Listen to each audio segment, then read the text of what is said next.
du coup, je voulais vous proposer de commencer par quelque chose que j'ai rarement fait, ça va être d'éplucher un petit peu ce que j'ai eu comme news. Non, j'ai pas de vitesse plus basse. Non, mais c'est pas grave au pire, c'est pas très grave. Ce que j'ai eu comme news sur mon post LinkedIn. Alors attendez, hop, je vais juste faire en sorte qu'on ait une petite musique de fond quand même.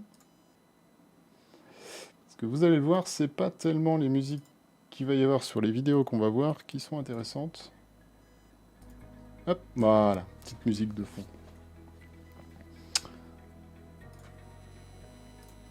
Hop, je me remets le chat, comme ça c'est bon, c'est fait. Ok.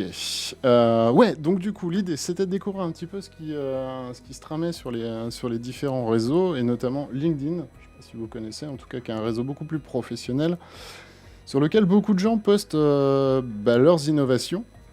Et avant de parler du Lynx, on va d'abord faire un petit peu le tour de quelques news que je vous ai concoctées et qui, voilà, nécessitent pas forcément le fait d'en faire un article sur ETR, mais en tout cas qui vaut le coup d'œil. Et on commence tout de suite avec une boîte qui s'appelle donc du coup Metaverse.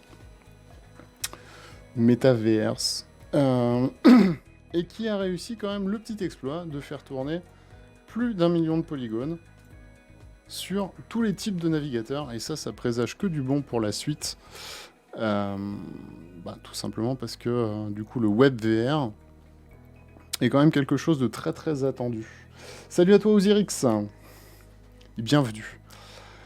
Et donc voilà, et donc Metaverse a quand même réussi donc le petit exploit, ce que je vous disais, de faire tenir 1 million de polygones dans un simple navigateur. Ils l'ont testé sur, comme vous le voyez là en fait, sur plein de devices et surtout plein de types de navigateurs, comme Safari, Chrome, entre autres, Edge, Firefox, parce que du coup, sur le téléphone tout à gauche, là, on est sur du Firefox, ça marche sur Surface et autres. Et donc ça, c'est plutôt cool, parce que du coup, ça sera forcément compatible WebVR, et on va pouvoir enfin avoir des scènes WebVR avec beaucoup de polygones, là où à l'heure actuelle, on était vraiment sur du très très low poly jusqu'à présent.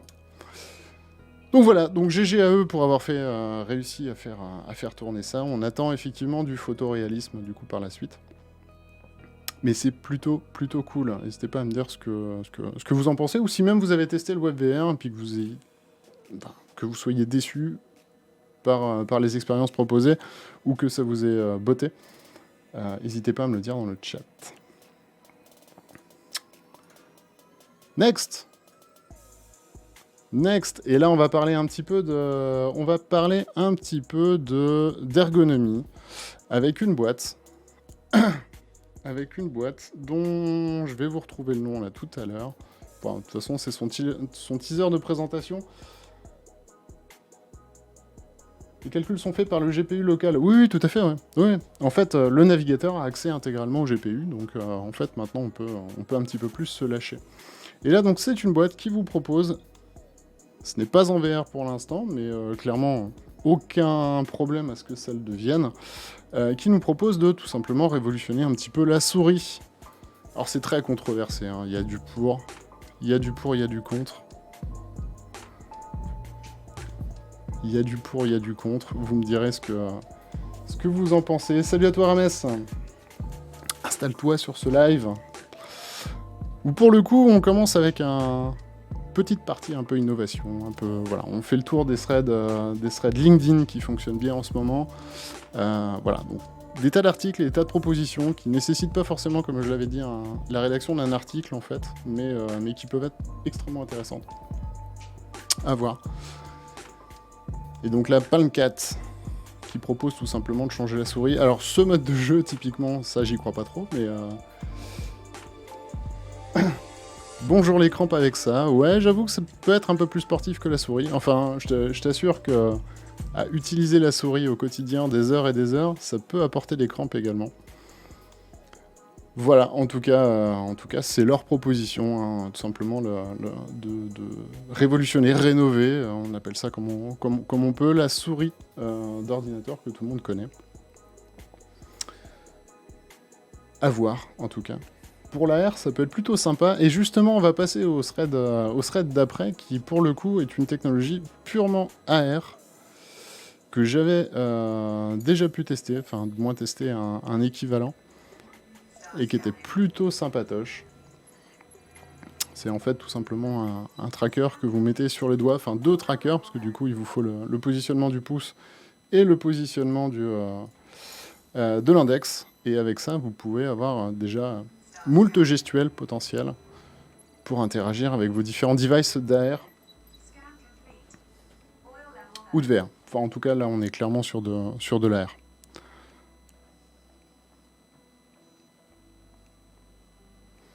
Draken qui nous dit « Perso, j'ai un souci avec le hand tracking du Quest. Des fois, je discute avec le casque, je ne fais pas gaffe au mouvement. Au mouvement que je fais, et ça active plein de choses. » Ouais. Alors ça, du coup, en effet, le hand tracking, il faut se méfier. Nous, l'idée, on développe une application là, à l'heure actuelle de VR uniquement dédiée au hand tracking. Et on va le voir, on n'est pas les seuls. Hein. Pour le coup, en fait, on a solutionné le problème en faisant en sorte que le hand tracking ne soit finalement actif qu'au sein d'une box bien précise, alors qu'on ne voit pas, mais qui est devant soi. Et voilà. Donc après, vous touchez la hanche, vous fouillez dans vos poches et autres. Enfin, ce ne sont pas des choses qui sont traquées. Et du coup, vos mains sont traquées et resteront visibles. Par contre, vous ne pouvez pas activer d'éléments d'interface et autres en dehors de cette box. C'est typiquement la solution qu'on avait trouvée pour le faire. Anthony. La suite, c'est Anthony qui nous donne un petit peu l'actualité de Mojo Vision. Et Mojo Vision, c'est quoi ? C'est tout simplement une boîte. On n'en parle pas assez, mais c'est encore au stade de prototype. Hein. On les voit au CES. Cette année, c'est mort, mais on les voit tous les ans au CES. Et on va voir un petit peu leur courbe de progression. Mais Mojo Vision, c'est tout simplement une boîte qui s'est donnée pour mission de faire des lentilles de réalité augmentée. Et c'est assez fou, en fait, ce qu'ils sont capables de faire. Enfin, bon, attention, hein. Là, on est vraiment sur du trailer, mais la promesse, c'est ce genre de choses. Donc là, on est vraiment sur un use case, hein, sur un cas métier très spécifique. On est vraiment sur un cas métier très spécifique qu'est le cyclisme, mais fondamentalement, vous avez d'autres trailers, d'autres cas d'utilisation, où là, nous avons donc une malvoyante. Sa fille lui propose sa canne, hein, forcément, pour se déplacer. Et en fait, non, pas besoin, parce qu'elle a les lentilles de Mojo Vision. Et effectivement, tous les éléments se mettent en surbrillance. C'est effectivement un cas métier qui est très attendu. Pas forcément d'ailleurs que pour les non-voyants, hein, c'est très très attendu dans le cadre de la sécurité des différents types des différents métiers à risque, en fait, genre les chantiers et autres, sur lequel vous pourriez mettre les engins de chantier, justement, typiquement en surbrillance, afin que tout le monde les voit. C'est assez fou les lentilles, ouais. Bah ouais, complètement. Moi, ça me vend du rêve. Et on va voir après, aussitôt après leur roadmap, parce que finalement, ils en sont pas loin. Ils en sont pas loin du tout, hein. Ils en sont au stade de la cosmétique sur les lentilles. C'est dire, normalement, comme quoi les lentilles en elles-mêmes sont d'ores et déjà fonctionnelles. C'est juste un concept ou carrément de la science-fiction? Alors c'est plus qu'un concept, hein, c'est plus qu'un... Enfin c'est un prototype, on va dire. On va appeler ça comme ça. C'est encore au stade de prototypage. Mais par contre, c'est d'ores et déjà fonctionnel. Est-ce qu'on a la roadmap là? Normalement j'avais la roadmap justement qui avait démarré en 2017, si mes souvenirs sont bons. Donc là on voit l'association, enfin comment on crée une lentille. Et on voit que le display est vraiment...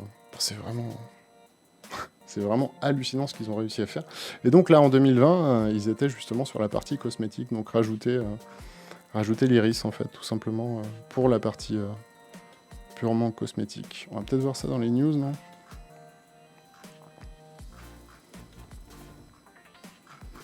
Ouais, alors forcément, tous les grands sites sont après. Eh ben écoutez, on le verra pas. C'est bizarre, ça. Dans le partner, alors ? Bon, ils ont un site très très bien fait. Hein. Bien évidemment, en tant que développeur, on a tous envoyé des demandes de partenariat. On verra si on est pris. Bah non, mais j'ai pas la roadmap, du coup. Peut-être sur l'article, en fait, directement. Article que je vous encourage, hein, bien évidemment, à aller voir. D'ailleurs, je vous encourage également, hein, si vous voulez un petit peu plus de news professionnel, ETR, on va être un peu plus généraliste. Vous me direz d'ailleurs si ça vous intéresse, d'ailleurs qu'on soit un peu plus, qu'on traite un petit peu les news full professionnelles. Mais du coup, hop, sur ce site, il me semble, sur son site, voilà, qu'il avait la roadmap. La roadmap, donc bien évidemment commencée en 2017 avec les premières images, et en 2020 et quelques, ils étaient vraiment sur à la fois la haute résolution du display, le wireless data, alors ça c'est quand même assez fou hein, quand on voit quand on voit la taille des lentilles, et également l'aspect un peu cosmétique et prescription. Voilà, donc c'est à peu près tout pour MojoLens, Mojo Vision qui est la boîte, MojoLens le produit, et un grand GG à eux. Salut à toi Alex et Mode Lolito, installez-vous et bienvenue. La news d'après, Unreal. Alors je ne sais pas si vous aviez suivi un petit peu Unreal, très très rapidement, ce sont des concurrents directs de Magic Leap, tellement directs d'ailleurs qu'ils sont en procès. C'est vous dire à quel point ce sont des concurrents très très directs, et Unreal nous a fait un petit tease récemment de l'image que vous avez là sous les yeux, avec un petit jeu, hein, d'ailleurs, si vous voulez le faire du côté de LinkedIn, pour avoir une chance de gagner un t-shirt Unreal. Ça vaut ce que ça vaut, hein, très clairement, mais en tout cas, ce qui était intéressant ici, c'était le teaser d'une sorte de cache ou de sunglasses à côté. Alors, les paris sont ouverts, justement, c'est pour ça qu'ils ont fait ce jeu-là. À savoir, est-ce que finalement ces lunettes vont pouvoir faire également de la VR, c'est-à-dire que le cache que vous avez là est vraiment un pur cache opaque, et du coup on n'a plus que la notion VR. Moi je miserais beaucoup plus pour le côté sunglasses, donc les côté lunettes de soleil, pour pouvoir afficher très clairement des hologrammes malgré une forte luminosité, comme on peut l'avoir là en pleine canicule. Mais les paris sont ouverts, si vous voulez jouer, c'est tout à fait faisable. Et Unreal, donc voilà, c'est ça. Ce sont des lunettes de réalité augmentée avec un form factor pas dégueulasse. Hein, honnêtement, le confort est pas mal. Je les ai pas là, mais on fera un stream d'ailleurs avec eux prochainement pour justement vous montrer un petit peu le potentiel et la différence en fait avec Magic Leap, qui est comme je l'ai dit, son principal concurrent. Avec un field of view de 52 degrés. Et surtout, un 88 grammes, quoi. Donc un form factor vraiment pas dégueu. Vous utilisez la puissance de votre smartphone, ou alors directement... Ah, il le montre plus. Ou directement d'un PC façon Magic Leap, hein, que vous avez du coup à la ceinture, et qui fonctionne plutôt bien. Voilà, donc encore une fois, ça, on se le testera en stream très très prochainement. Enfin, je pense plus septembre-octobre, malgré tout. Mais parce que du coup je suis en train de développer un petit POC, un petit proof of concept là-dessus. Donc lunettes pour Ghost Rider, appli de footing. On court contre les avatars en AR. Ouais, bah complètement. Effectivement, ça peut être tout à fait utilisable comme ça. Allez, on passe à 2-3 petits trucs un peu plus détentes, qui sont des concept art de ce que pourrait donner l'AR. Et surtout sa navigation en termes d'UX. Et du coup, donc là, c'est clairement destiné à Apple. Hein, voilà, on a tout ce qu'il faut. On retrouve la navbar du coup d'Apple. Mais comme ça, on a plein d'UX designers qui se penchent comme ça sur le système. Et ce que donnerait en fait un setup d'AR pour de la bureautique, typiquement. Salut Colix. On peut intégrer les glaçons aux lunettes. Je suis pas sûr. Mais bon, vu que ça bluffe pas mal le cerveau, peut-être que si on te met dans un monde enneigé, tu auras l'impression d'avoir froid. Je ne sais pas. Voilà, n'hésitez pas à me dire ce que vous pensez de ce genre de petit concept. De concept art, là on en a un deuxième qui serait pour le coup un setup complet sur lequel on pourrait travailler, donc là c'est full AR. Encore une fois, là pour le coup on est sur de la fiction, hein. Là ce sont des UX designers qui bossent sur potentiellement ce que ça pourrait devenir dans la vraie vie. Typiquement transformer un widget, comme on transforme un widget en AR, pour le placer sur un bureau par exemple, et que ça soit purement fonctionnel. Donc on voit d'emblée hein, le gain de place que ça peut avoir pour les petits apparts parisiens, Là, on a un setup à 3 écrans qui tient sur une table basse Ikea, enfin sur une table Ikea, la plus petite possible. Plutôt cool. Plutôt cool. Et on enchaîne avec, effectivement, Dennis Kennert, qui est l'un des mastodontes, du coup, du hand-tracking, qui s'est extrêmement familiarisé avec le SDK hand-tracking de l'Oculus Quest, et qui nous propose des expériences toujours de plus en plus folles en hand-tracking. Je vous invite à aller tester, d'ailleurs, c'est Physics Labs, de souvenirs sur le SideQuest, donc le store alternatif de l'Oculus Quest. Et du coup, voilà. Donc, il expérimente de plus en plus, il améliore, pardon, je vais y arriver, de plus en plus son propre moteur. Donc là, on voit le style de récupération, le style de grab, clairement à la Half-Life Alyx. C'est dire comme ce système peut fonctionner et trouver beaucoup d'adhérents. And Physics Labs, voilà, que je vous mettrai dans la description de façon de cette vidéo, mais que voilà, je vous encourage à aller tester si vous avez un Oculus Quest. C'est plein de promesses.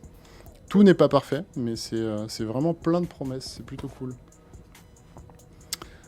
C'est plutôt cool.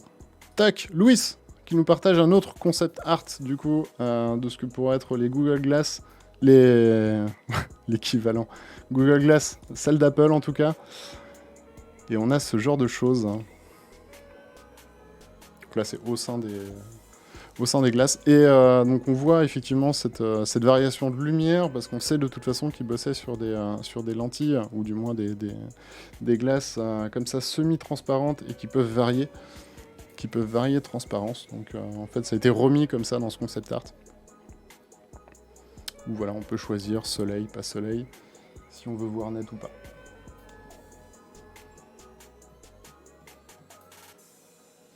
Il serait prévu un asset pour And Physics Labs. Alors comment ça un asset du coup? Comment ça un asset? Tu voudrais un asset de quoi? Des mains? Ou directement du moteur de jeu?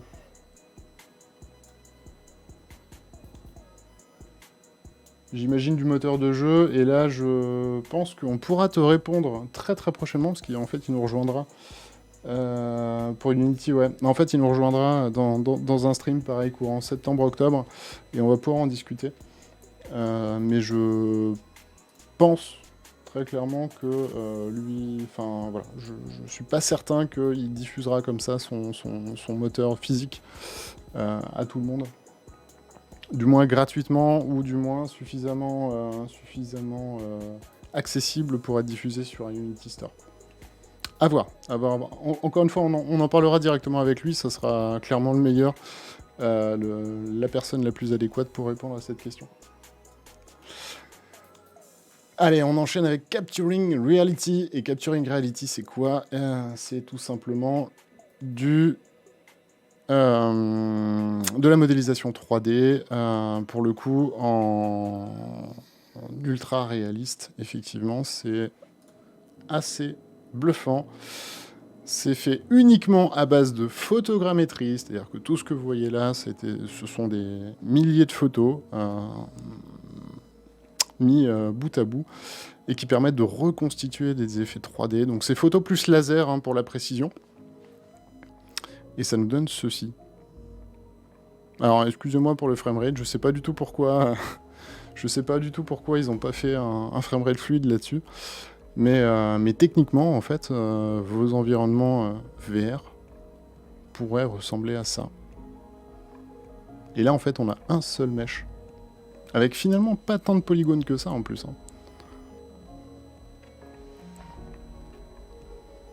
Et on pourrait complètement imaginer, en fait, tout simplement se balader. Voilà, vous créez un jeu dans un parking souterrain. C'est pas l'idée la plus innovante du jour, mais en tout cas, voilà, vous pourriez vous retrouver dans ce décor-là, dans ce mesh-là, donc purement photoréaliste. Faut savoir quand même qu'il y a un gros traitement à faire sur ce genre de modèle 3D, derrière un gros traitement sur la lumière. notamment. Alors même si on commence à pouvoir l'automatiser, mais il y a forcément un gros travail sur la lumière, parce que là, toute la lumière que vous voyez là, en fait, a été prise à un instant T. Les lumières ne sont absolument pas dynamiques, en fait. La photo intègre la lumière derrière. Donc, en fait, il faut refaire un petit peu de traitement dessus pour enlever la lumière que les spots et en remettre des virtuels, du coup.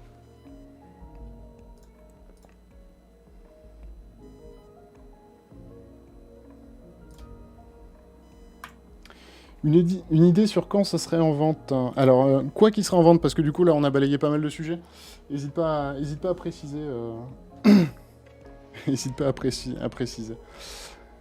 Mais voilà, du coup, la photogrammétrie, alors il faut savoir la photogrammétrie est déjà utilisée dans de nombreux jeux, hein, next-gen ou pas, forcément d'ailleurs, pour récupérer ne serait-ce que les textures. Quand vous voyez certains arbres vraiment réalistes et autres, donc c'est tout simplement une texture qui a été prise en photoréalisme et retaillée pour en faire l'arbre que vous voyez in-game. C'est quelque chose de vraiment, vraiment utilisé, et là on pousse vraiment la max pour se dire, voilà, l'intégralité de l'univers, enfin du moins la coquille, est intégralement photoréaliste. Et Capturing Reality, attention, c'est l'un des leaders dans le... pourquoi? Parce que je suis pas connecté. C'est l'un des leaders dans le business, et très clairement, ils font le taf. Attendez, je vais vous montrer deux, trois exemples de ce qu'ils sont capables de faire, vous allez voir, c'est assez fou.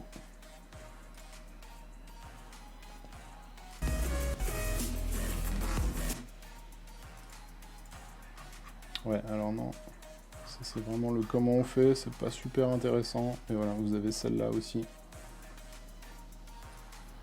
Tac. Qui est assez folle. Alors bien évidemment, hein, c'est des heures et des heures de boulot, hein, très clairement. Mais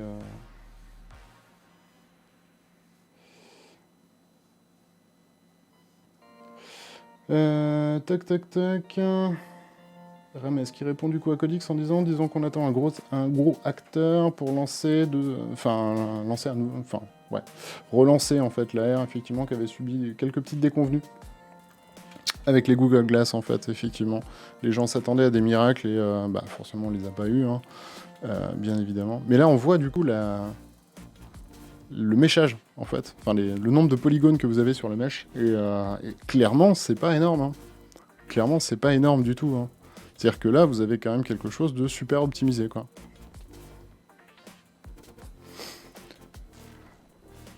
Ce serait quand même assez fou de se retrouver dans un monde comme ça. Je sais que l'intégralité de Tokyo est en train de se faire là comme ça en photogrammétrie, justement.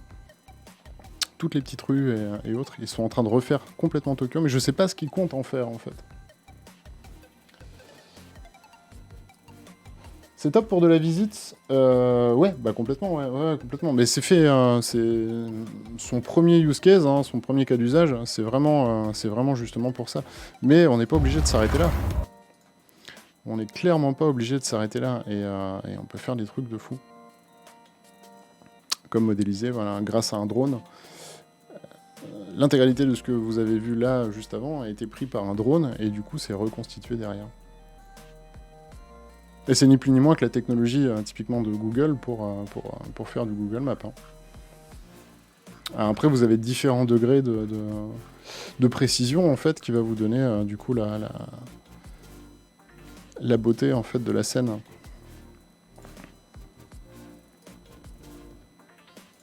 Tac. Est-ce qu'on peut regarder celle-là? Moi, je trouve ça fou. Après, c'est beaucoup de taf, hein, quand même, hein. Beaucoup de taf derrière, c'est pas sorti comme ça de machine, hein. Enfin, c'est pas vous prenez votre appareil photo, vous faites 10 clichés et puis vous obtenez ça, mais c'est quand même assez fou, hein. Et ça, clairement, c'est le jeu de demain, hein. C'est ce que Flight Simulator 2020 a commencé à faire d'ailleurs, en photogrammétrie. En full photogrammétrie du coup.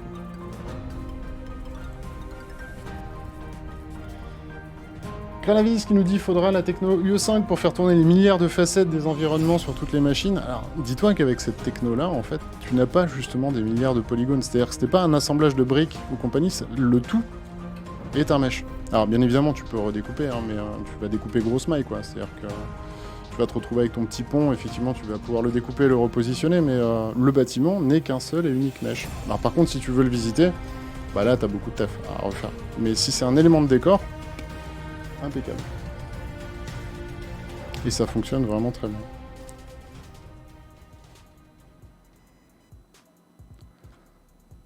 Yep.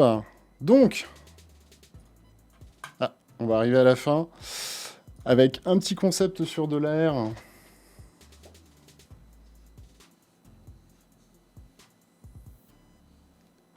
Mais il y a des milliards de points et facettes sur le mesh. Oui, il y en a quand même un paquet, vu que le mesh est énorme, mais au final... oui, il y a bien une géométrie, mais en fait, on la voyait dans la vidéo d'avant, et clairement, ça n'a rien à voir avec le fait de devoir le dessiner à la main. Parce que du coup, tu as quand même, au final, quand c'est bien optimisé, moins de polygones que si tu devais vraiment le créer à la main de façon extrêmement détaillée, quoi. Et on enchaîne avec un petit proto. Pour le coup, ça fonctionne vraiment. Petit proto d'AR hein, qui nous montre effectivement comment on fait... comment on fait un espèce de mix entre 2D et AR. Voilà. Comment on arrive à jumeler le tout. Imaginez, vous dessinez, vous modélisez votre élément en 2D, ou du moins on vous a filé le modèle en 2D, et pam, vous ressortez le modèle 3D. Donc ça, c'est de la communication hein, entre les lentilles et... entre les lunettes et le PC. Et voilà, vous interagissez directement avec votre environnement. Ça aussi, voilà. Pouvoir manipuler des IoT, c'est quelque chose d'extrêmement simple. Hein. On passe tout simplement par le protocole HTTP, et ça, c'est des choses qui seront de base, en fait, dans les prochaines... dans les lunettes d'AR futures, alors que ce soit Google, que ce soit Apple. Clairement, ce sont absolument des choses complètement d'ores et déjà réalisables. Et c'est plutôt cool. On peut imaginer déverrouiller sa voiture, avec les contraintes de sécu qu'on imagine bien, mais en tout cas, voilà, tout ça, c'est complètement faisable. Nice. Ok. Maintenant, je vous propose de passer à une conférence qui a eu lieu. Je sais pas si... voilà, n'hésitez pas à interagir hein, si vous avez des questions ou autres. Moi, tant que j'ai mon LinkedIn d'ouvert, hein, c'est plutôt cool, je peux vous montrer pas mal de petites choses. Et là, on va pouvoir passer à une petite conf qui a eu lieu en fin juillet par Stan Larocque, qui est le CEO de Lynx. Et Lynx, c'est quoi ? C'est un casque de VR et d'AR français, qui va mixer, faire un peu de la mix reality. Je sais pas si vous avez vu du coup le live qu'on avait fait avec la société Vario. Mais du coup, c'est un petit peu le même principe. Ils veulent comme ça réussir à faire à la fois de la VR, à la fois de l'AR et de la mixed reality à l'intérieur. Le tout dans un casque qui fait une profondeur de l'équivalent de 2 doigts mis bout à bout. Donc c'est assez fou. Et je vous propose de suivre un petit peu sa conférence, alors très rapidement. Tu as déjà rencontré ou testé son premier casque ? Alors non, pas encore, mais du coup, Covid oblige en fait. Covid oblige, on était invités, mais malheureusement, on s'est retrouvés en confinement et autres, et depuis, c'est l'été, donc sûrement, pareil, sûrement à la rentrée. De toute façon, il viendra, on lui a fait une proposition de venir en stream, et qu'il le bottait bien. Donc voilà, au courant de la rentrée, on pourra discuter avec lui en live, et j'espère aussi, moi, pourquoi pas avoir un device chez moi à ce moment-là, ça serait plutôt cool. Et donc du coup, Stan démarrait sa petite conférence en présentant le nouveau visuel, en fait, la nouvelle enveloppe de son casque. Hop. Et du coup, je me permets de faire pause parce que, donc forcément, là, tout ce que vous voyez là, c'est quelque chose qui est retirable, mais c'est donc la mousse, en fait, un peu l'équivalent du PSVR, une espèce de mousse, j'imagine, en silicone, aimantée, que vous pouvez complètement enlever pour n'avoir finalement plus que la façade qu'on va voir juste après. J'espère que ça marchera mieux que la Lynx d'Atari. Bah oui, on leur souhaite en tout cas, mais ouais, ils ont l'air quand même d'envoyer du lourd et surtout d'être soutenus. Donc ça, c'est vraiment cool. En tout cas, il y a beaucoup de recherches. Hein. En tant que Français, on est quand même bien spécialisé dans la R&D, donc c'est plutôt cool. C'est plutôt cool. Ah, je sais pas si vous l'entendez par contre. Attendez, hop, je vais mettre le son de la conf. Tac. Dites-moi si vous entendez la conf. Parce on va l'accélérer à certains moments, mais bon, c'est toujours bien de pouvoir la regarder. Donc là, j'imagine qu'on a un petit contacteur là, comme ça pour venir interagir comme ça avec le casque. Le volume, j'imagine le bouton on-off. Ces optiques qui font du coup la vraie révolution en fait de ce casque. Le son est faible, et ben, je vous montre tout de suite. Hop, voilà. Alors, je peux même toc, voilà, je peux même l'augmenter encore un peu. Tac. Avant qu'on passe à la slide d'après, effectivement, là vous avez la comparaison hein, du coup avec un Quest et du coup juste le device, les écrans du Lynx, écran plus caméra d'ailleurs, ça n'a rien à voir. Je vous dis, hein, si vous mettez deux doigts, c'est la profondeur de deux doigts en fait, à peu près, la plaque que vous voyez.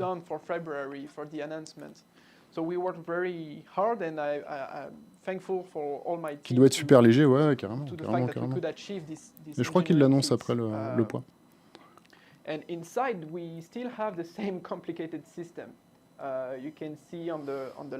Donc là, vous avez les écrans, qui est ridiculement petit. Et par contre, vous avez effectivement donc, des lenses développées maison, des lentilles développées maison, sur lequel on viendra sur sa conf technique, mais en stream. Là, c'était pas l'idée, là, c'était de voir les évolutions, pardon, mais on verra concrètement pourquoi ils ont choisi cette forme-là de lentilles et ce que ça apporte vraiment, en fait.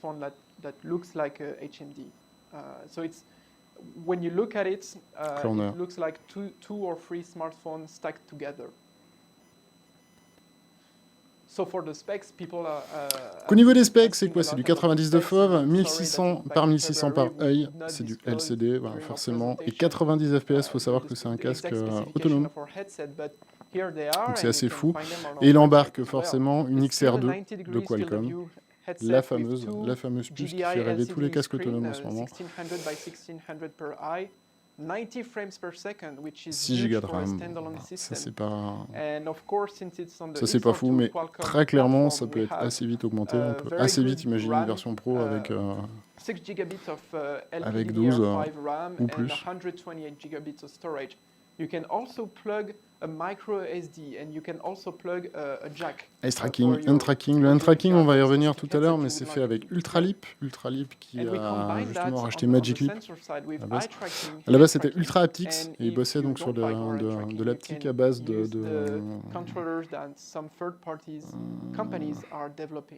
magnétisme. Du coup, on va appeler ça comme ça. Là, vous aviez la sensation, en fait, grâce au magnétisme, en fait, de toucher vraiment des éléments, toucher vraiment des boutons. Et du coup, ils se sont alliés avec Magic Leap, qui lui est un hand tracker à la base, et pour donner Ultralip.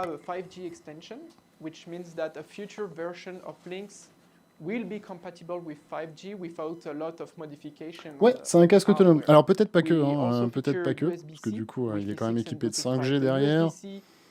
On pourra justement imaginer assez vite qu'on pourra streamer des choses sur ce casque, streamer un PC potentiellement dessus. Il bosse également sur des contrôleurs compatibles 6DoF et 3DoF. Alors, le 3DoF, je suis un peu sceptique, mais sur son utilisation d'ici un an, je pense que les gens, le 3DoF en tout cas, n'en voudront plus. Mais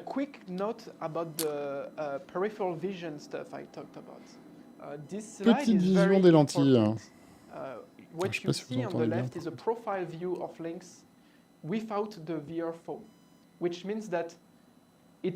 In the position in front of your eyes and you're not wearing the foam pad. And on the right, you can see, donc là, ils ont viré complètement justement on va dire, la mousse ou le silicone qui permet d'éviter les puits de lumière pour passer justement en mode, entre guillemets, mixed reality. Après, il va rester le souci des softs et du contenu. Ouais, je suis entièrement d'accord avec toi, Draken. On va y venir d'ailleurs après. Ils font un appel aux partenaires et aux développeurs. Donc, si jamais vous êtes développeur, que vous voulez voir, et vous voulez voir à la fois ce qu'il peut faire et surtout que vous avez une bonne idée à développer dessus, il ne faut pas hésiter à aller contacter directement les constructeurs. Hein, c'est super important. Ils ont autant besoin de financement, d'investisseurs et autres qu'ils ont besoin de partenaires avec les développeurs pour développer du contenu, justement.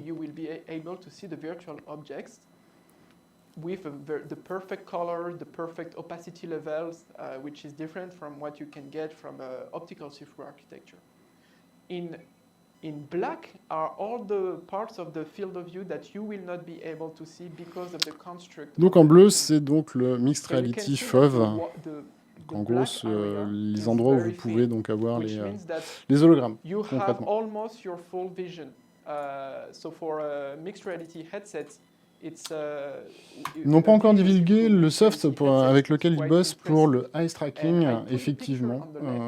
Tobii, enfin, Seven Inventions, c'est principalement chinois. Moi, je miserais, enfin, Tobii aussi d'ailleurs, je sais plus si Tobii c'est chinois, mais en tout cas, je miserais beaucoup sur Tobii Pro. Ouais. Après, c'est quelque chose qui peut faire maison aussi. Hein, faut pas... C'est tout à fait faisable pour eux de redévelopper. Mais sachant que pour le hand tracking, ils sont partis sur Ultrali pour être Tobii Pro, peut être le meilleur cheval, je pense.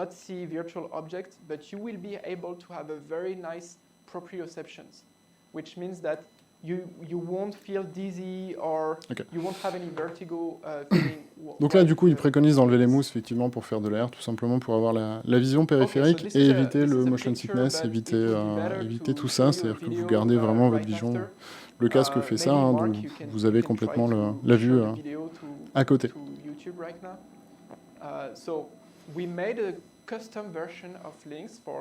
Et donc là, il va montrer quelque chose d'assez fou qui se rapproche un peu de ce que nous avait montré Rémi pour Vario, mais c'est tout simplement la compensation de la lumière. Essentiel, bien évidemment, pour faire de la mixed reality. Donc là, vous voyez qu'on est à... Tac, tac, tac, tac. Est-ce qu'on a déjà vu ça?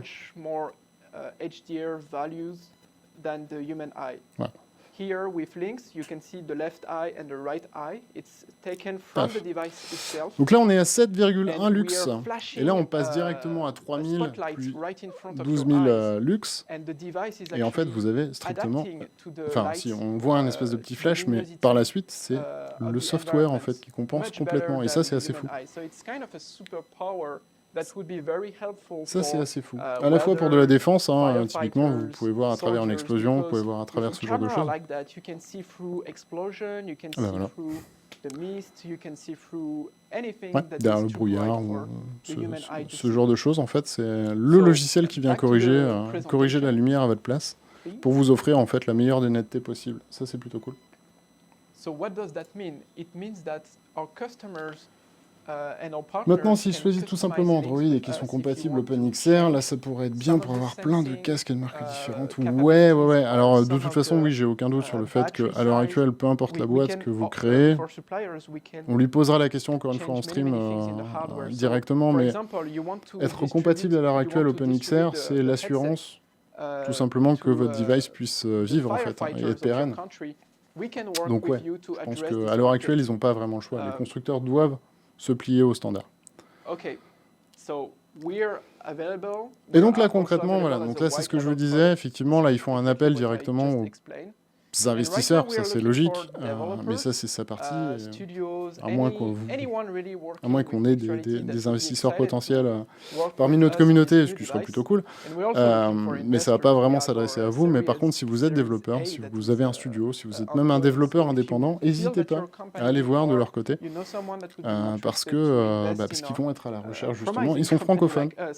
please feel free to Je ne sais reach pas si out. vous le saviez. So for the Ils sont francophones, donc n'hésitez pas, ils sont sur Paris. Si vous avez un projet à soumettre, que vous êtes développeur, que vous avez un projet sérieux à leur soumettre, eh bien, ils vous offriront sans aucun doute la possibilité de vous déplacer dans leur studio pour tester les casques et pour en discuter un petit peu plus longuement. Ça serait super cool. En tout cas, ça peut être une belle opportunité pour les développeurs d'AR et de VR à l'heure actuelle de miser sur Lynx. The first batch by the end of September, and I guarantee you that everyone will get his Et donc du coup, links, le and I'm Lynx sure you R1 understand why sera we are disponible not à able partir de fin to deliver septembre. them Enfin, in du moins, July ils or auront la August possibilité de vous because l'envoyer of- à partir de fin in septembre February, we could not et de see nous l'envoyer the aussi, hein, je virus l'espère. situation, happening as Je it is l'espère. today, and you know that we have a Et donc lot du of coup, dans l'idée, suppliers in the se faire un US petit live and in derrière Asia, sur, and sur, we had some delays about sur that. But I think you notre will avis, notre appreciate feedback the fact that sur we le Lynx et work on avec the directement product Stan more, en and stream. we Ce took serait this plutôt, time, you know, plutôt to cool. rearrange what we thought was needed to deliver the best Après, je crois product. qu'il présentait This is one l'un of des the- premiers of the prototypes first, headsets de we cette, built, de cette with version. this C'est assez new intéressant design. de So you voir. can see it's, Justement, it's, on se rend mieux compte. it's a prototype with a power Certes, un cables, prototype, effectivement, un peu that go to the battery un peu here, dégueu, but pas une version otherwise, inside that, consumer, you mais have a XR2. au moins on se rend bien compte de la taille. It's our new design. You can see it's and it's very very thin. I want to show you. It's 2 finger of depth only for this headset. It's unique really. And if you are Salut in Mathieu. Paris, if you happen to travel to Europe, Comment ça, you les can commentaires YouTube come fonctionnent to pas our lab. encore? We can t'as demo vraiment you pas de the chance. headset already on a bench in our office. We are already starting to shoot videos and Si, pourtant, j'ai pas make l'impression some, d'en avoir innovative loupé. project based on prototypes. Ou alors ils viennent un So peu I tard, guess peut-être. that's it for today. Maybe you have some questions. En tout cas, bienvenue à Maybe toi. We can look at the questions with Alors, on the était time sur we le have. Lynx et puis passer en revue Oh, there are quelques, many quelques key innovations points. sur des threads, Okay, so sur des threads lambda. how do et we différentes contact you concept to develop? art. So you can contact us via the website, or you can send me. Et effectivement, very on pourrait excited to enchaîner be sur la here. keynote qu'il avait fait au mois de I février. was there on this stage last year, talking about the prototypes I made with my little company at the time. We're a group of 10 people. I'm the youngest one, but the group is very talented. There are some ex-employees of StarVR, and we have been teasing this Ok. picture Donc for the derrière last Lynx, few days c'est les on anciens social employés media. de StarVR. Maybe you've seen it. On voit quand même qu'il y a une Wasn't expecting certaine, so much response to that. philosophie qui s'est And I'm maintenue very dans happy to StarVR. share C'est-à-dire qu'on a our Rémi Arnaud product qui est sorti pour today aller with you, du côté de with the Vario, mais community. And justement where it all bien started for spécialisé me, actually, Mixed 2 years Reality. ago at the Odyssey Et Stan Challenge. et le reste de l'équipe, enfin peut-être pas So that l'intégralité was du last reste, mais en year, tout cas une partie with the de l'équipe de prototypes, and I StarVR, explained the thing we qui were s'est retrouvée doing chez with the Lynx avec French justement surgeon. cette philosophie. Things are a bit Pouvoir faire de different la now, mixed but the reality. product is basically the same. It's a video see-through device for the B2B market and a little bit of the B2C market. So for that, Ok. I will let you Donc with B2B, on va quick dire à video we put 80% et together, 20% de B2C, and donc you will destiné, on va learn dire, au a grand bit public. more about the product. Salut à toi, push as button. Wow. Tout à l'heure, qui envoie du bois.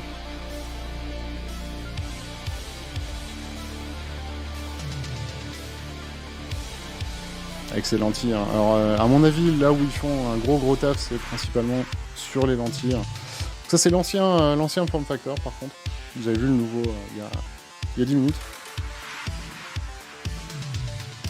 Un nouveau challenger. Alors, si on parle de challenger, du coup, c'est un challenger du casque Vario, en l'occurrence.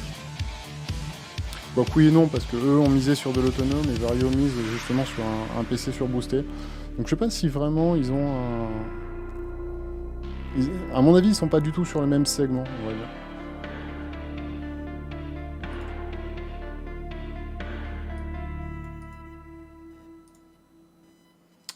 Alors le produit doit sortir bientôt, fin septembre. Hein. On sait qu'ils ont eu un petit peu de retard aussi avec le Covid, notamment. Mais ouais, leurs lentilles ont l'air vraiment impressionnantes.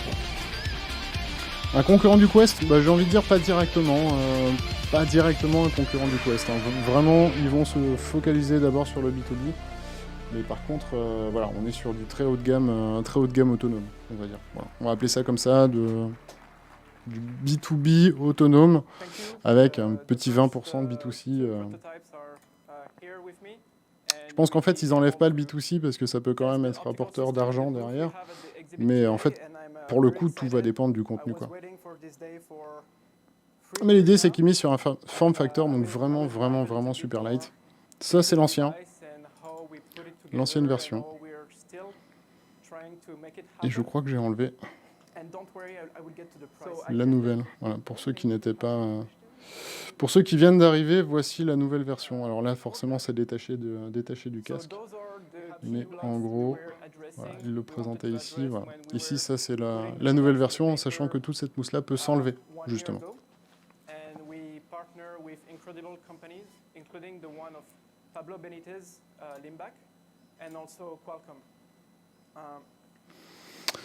B2B égale plusieurs milliers d'euros par casque. Ouais, mais enfin, ça, faudrait qu'ils arrêtent, en fait. Ça, faudrait qu'ils arrêtent. Ça flingue complètement le marché.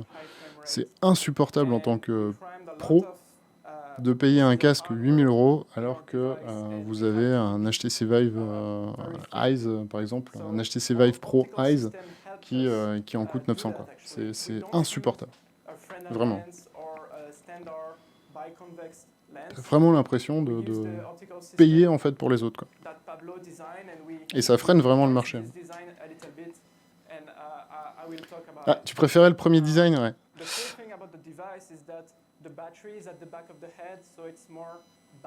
Ouais, c'est pas faux, on peut comprendre.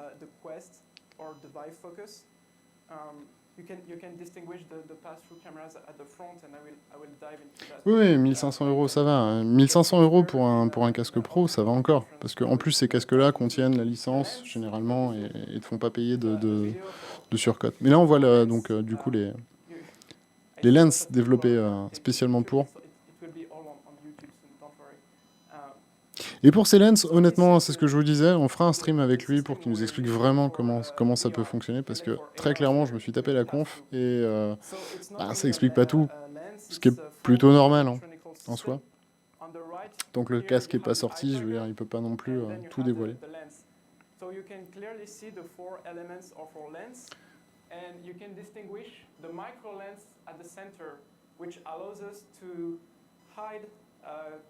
It's actually the micro lens is the lens of the CMOS sensors we use for eye tracking.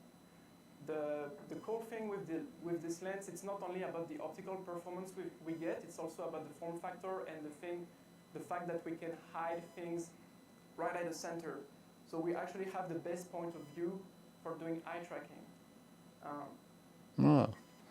Ok, donc du coup le form factor de la lentille a plus été mis en avant, on va dire, pour de la réduction et pour avoir le meilleur point possible pour le eye tracking.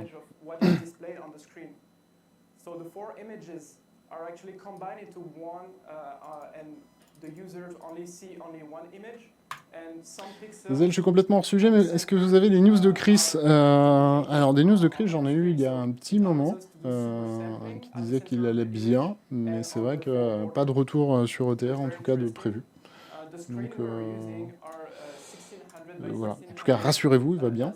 Il n'a pas disparu, enfin, il est disparu sur ETR, mais pas disparu tout court. Vous pouvez le contacter, d'ailleurs, il est toujours sur le Discord d'ETR. Vous pouvez le contacter, mais c'est vrai qu'il n'est pas encore revenu pour des problèmes de temps, notamment, et de temps et d'équipement.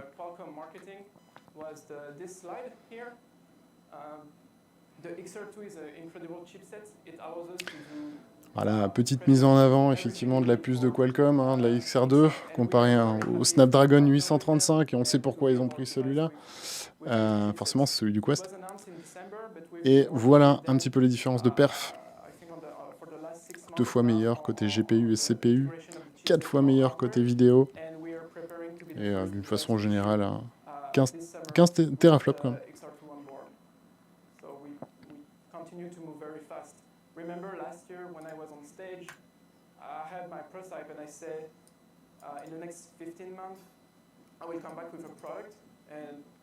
Oui, c'est ça, c'est que vu qu'ils en vendent beaucoup moins pour amortir les coûts de R&D et de production, il faut forcément augmenter le prix du casque.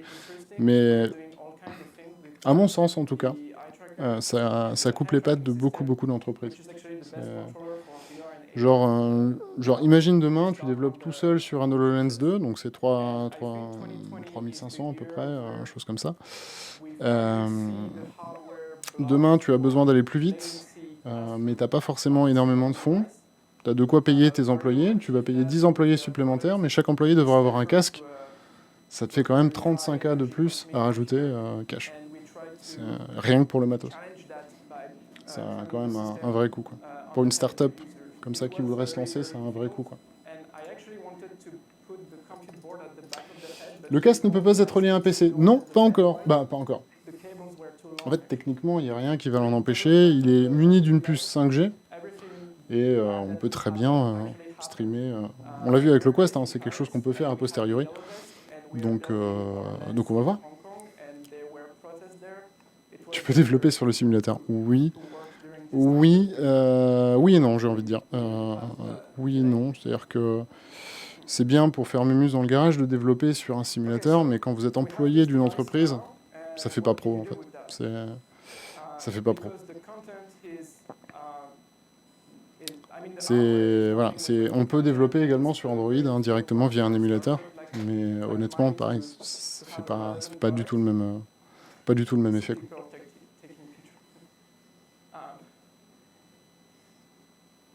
Pour info, les programmes militaires américains ont déjà fait des grosses commandes du Lynx en France. Et en France, la SNCF. Ouais, bah, j'en doute pas du tout. De toute façon, ils se sont pas lancés comme ça, sans avoir des grosses commandes potentielles derrière. Hein.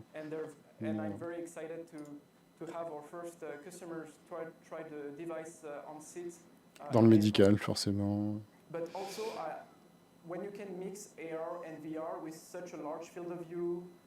I kind of want to see new kind of games and new media where you have experiences in VR, you start on a seat and then you can get up. Je suis assez curieux de la partie B2C et jusqu'où ils voudraient aller la porter en fait. Autant la partie B2B, je la vois très bien. Autant la partie B2C, je suis assez curieux.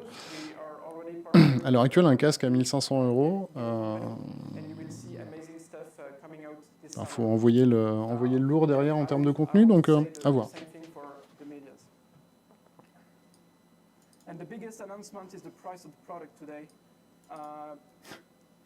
Ouais, je pense pas qu'il faut avoir un casque par dev. Non, mais l'idée, si tu as 10 développeurs, tu vas pouvoir faire un roulement. Effectivement, avec le Covid, par contre, ça va être compliqué. Mais tu vas pouvoir faire un petit roulement. Mais d'un autre côté, voilà, quand tu commences à passer à un casque pour deux, si les deux en ont besoin en même temps, voilà, c'est contraignant. Et encore plus avec les travails en remote ou le télétravail.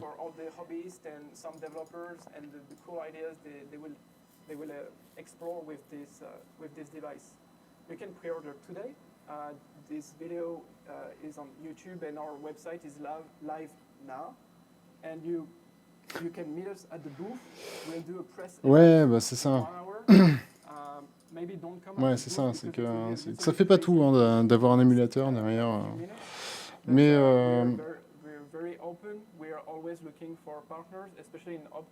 Mais par contre, ça permet à plein de boîtes d'explorer et de commencer à développer uniquement sur simulateur, de pouvoir présenter des POC et autres et de voir si ça fonctionne bien. Donc généralement...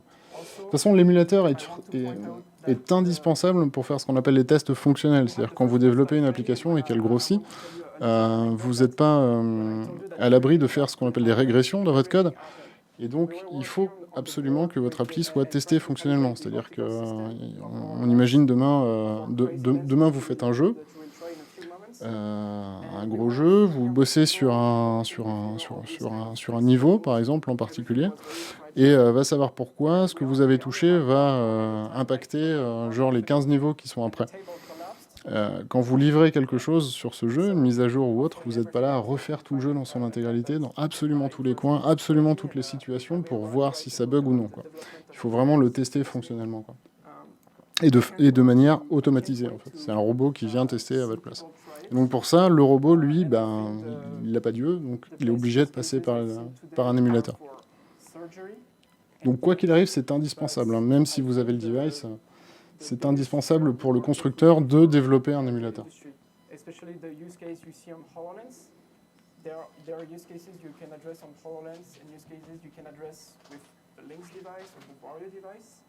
but the Venn diagram is not completely a circle. There are some use cases that you cannot do. La limite, la limite de l'émulateur, c'est le rendu. Ouais, mais c'est aussi le côté le côté immersion, pour le coup, tu l'as pas du tout dans l'émulateur et autres. Donc, si tu veux savoir si ton effet visuel en fait est convaincant et réaliste et autres, en émulateur, ça ne peut pas suffire en fait. It was very, very difficult to make because we don't have the same firepower as the big companies that are making headsets today. But we'll start shipping this summer for everyone. Thank you. Donc on voit là le retard que ça avait pris, hein, c'est-à-dire qu'en février, ils pensaient pouvoir le livrer donc cet été, et du coup avec le Covid, voilà, décalage un petit peu jusqu'à fin septembre, début octobre. Mais d'un autre côté, ça leur a permis de faire un peu plus de R&D et de revoir certains aspects en fait, du casque en lui-même, et notamment sur sa forme et son confort. Donc c'est plutôt cool, on le voit, là du coup rien à voir avec... la sangle de derrière, du coup, typiquement, n'a strictement rien à voir avec ce qui était... avec ce qui était proposé initialement.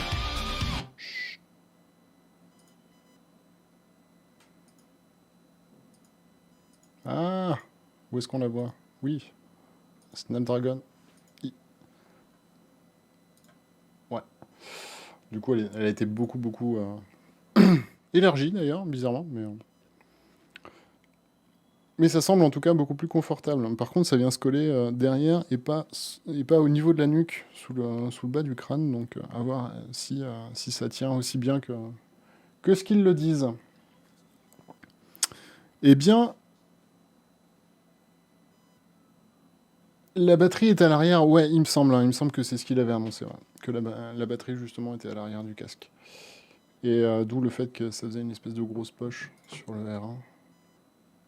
Du coup, à cet endroit-là. Mais à voir, à confirmer en tout cas.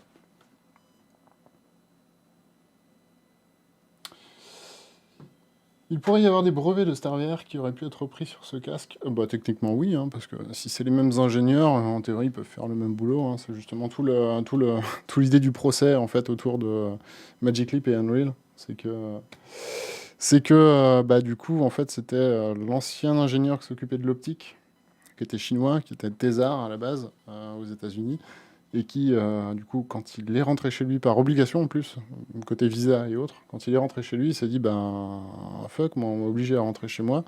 D'un autre côté, j'y crois en cette techno, j'ai toute la connaissance pour le faire, je vais monter ma boîte, quoi. Et donc, il a jamais caché qu'il faisait la même chose en Chine, c'est juste que, du coup, il aurait voulu le faire aux États-Unis, c'est juste que pour des raisons de visa, il n'avait pas pu, quoi. À voir comment ça va se terminer, mais enfin toujours est-il qu'un ingénieur, oui, quand il a fait quelque chose, à moins qu'il signe spécifiquement un papier comme quoi il n'a pas le droit de rebosser dans les mêmes, dans le même secteur d'activité, oui, forcément, tu vas retrouver des idées qu'il y avait dans StarVR, enfin des bonnes idées en tout cas, ou des idées que les ingénieurs à l'époque trouvaient bonnes, tu peux les retrouver dans les boîtes qui feront par la suite, quoi.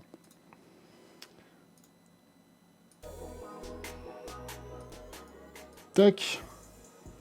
Et voilà un petit peu ce qu'on avait à dire globalement sur Lynx. Alors, je ne sais pas si vous restez des questions. En tout cas, c'était plutôt cool de faire un petit peu le tour là, comme ça de cette conférence. N'hésitez pas à me dire si ça vous botte. Alors là, pour le coup, cette conférence-là était assez petite, mais il y en a plein sous la main. Des conférences qui passent exclusivement dans des qui sont publiques, mais qui sont restreints à des sphères très techniques. N'hésitez pas à me dire si ça vous botte. On en fera en tout cas si vraiment ça vous botte. Parce que là, techniquement, il fait beaucoup trop chaud pour faire un quelconque jeu. C'est con, j'avais Stride sous la main. Ça aurait pu être intéressant. On est pressé d'avoir l'interview du coup. Ouais, bah, tout à fait. C'était aussi l'idée un petit peu, hein, c'était de teaser effectivement que Stan est en français, du coup c'était l'occasion. Puis de toute façon, octobre-novembre, on va se mettre à faire des interviews un peu plus... Enfin, anglophones en tout cas. Normalement, le format devrait être pas trop mal rodé. Donc ça devrait vous plaire. Tout ce qui est techno, ça te botte. Et bah écoute, moi aussi. Donc ça tombe plutôt bien. Non, mais je pense qu'on fera ça régulièrement. Moi, des conférences vraiment spécifiques, que ce soit sur l'optique, la photogrammétrie, les évolutions de la photogrammétrie aussi. J'en ai mangé pas mal récemment, là. C'est vraiment cool. C'est vraiment cool. On voit que ça évolue très très vite. Ça s'entremêle aussi avec beaucoup de choses, genre notamment les nouveaux moteurs, les jeux vidéo next-gen vont être remplis de ce genre de textures faites à base de photogrammétrie. Et voilà. Non, mais c'est cool. Si vous êtes curieux du truc, honnêtement, on en fera plus souvent. Surtout en été, je vous dis, où c'est compliqué Je veux pas faire des streams à pas d'heure non plus, mais là, il y a guère qu'à partir de minuit qu'on peut vraiment commencer, ou alors il faut que je mette la clim, et dans ces cas-là, on n'entend rien. Donc c'est un petit peu dommage. Bon. Et bien sur ce, je vais vous laisser là. N'hésitez pas à me dire dans les commentaires sur YouTube, n'hésitez pas à liker la vidéo éventuellement, à follow sur Twitch, c'est super important pour la visibilité. C'est vrai qu'on vous ennuie pas trop avec ça, mais voilà, ça fait toujours plaisir. Et puis ça montre aussi un petit soutien. Donc n'hésitez pas. Et puis nous, on va se retrouver à minima. Je dis bien à minima, parce que c'est possible qu'on fasse quelque chose lundi, mais à minima mardi, pour un petit stream que je vous teaserai à partir de lundi soir sur le site, donc www.etr.fr. N'hésitez pas à vous y connecter, mais également sur Twitter et autres. Je vous tease ça demain, du coup. Parce que nous sommes dimanche, mais je suis en vacances, je n'ai plus la notion des jours. Je vous souhaite une excellente soirée, j'espère que ça vous a plu, et on se retrouve très vite, donc à mardi, à minima mardi. Allez, salut!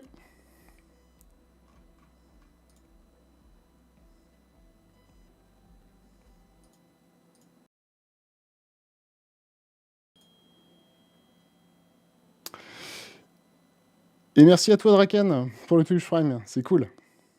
Ton 2e mois déjà. Ça avance trop vite. Merci.